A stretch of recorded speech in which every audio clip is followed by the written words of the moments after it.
Hey everybody, we're going to plant some blueberries today, and I wanted to share with you some of the stuff I've known and some of the stuff that I've learned along the way this year in particular. And what we're going to do is I have a couple of buckets. I like to plant in buckets, can you tell?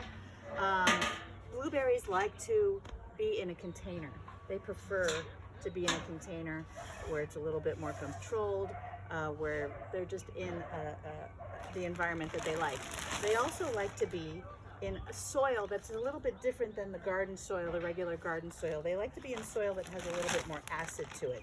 And it's got a little bit of a different texture, a little bit of a different smell, but that's what they like. If we have enough for these two containers, then that will be great. And if not, then I'm going to mix some of our 420 in there, which will also be totally good for a good mixture.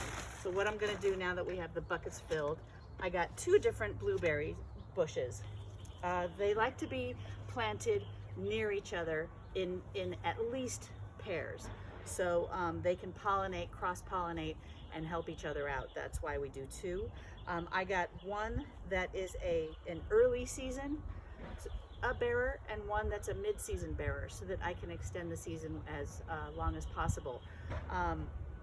So what I'm going to do is, and I always when I'm choosing something, I always look at the branch configuration to see, kind of envision what the shape's going to be, and I want it to kind of go a little bit wide.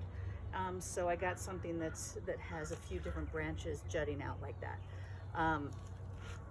What we're going to do then is we're going to notice then that this has been in here for a little while, so I'm going to gently pull apart with my fingertips the roots on the bottom and also on the sides, just gently a little bit, so that they're just, they are, allow them to spread out and move a little bit. Now, I know that when I'm planting in a tub like this, I want it to, this is the front, so I want it to go like this, and you can kind of see how it's going to grow like that. Now at this point, I know that I don't quite have enough soil, so I'm going to mix in some of the 420 on top and then mix it down, and it'll all kind of digest together along the way. And you can see that I'm pretty used to being dirty, so your tolerance is your tolerance. I know that I'm going to need to shower at the end of the day, no matter how you slice it. Push it in, kind of mix it up a little bit. But I know that the acid soil on the bottom is where the roots are. And then as some of this soil breaks down over time, I'll just continue to add some of the acid soil on top.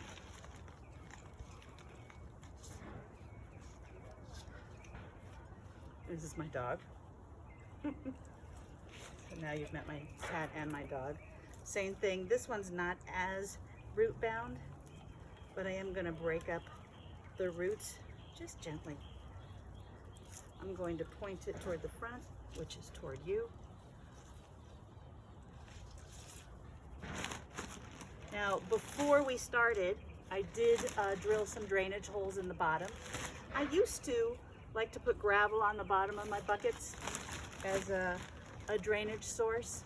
I still do sometimes, and sometimes I don't. Oh look, the cat must be out because the dogs are chasing.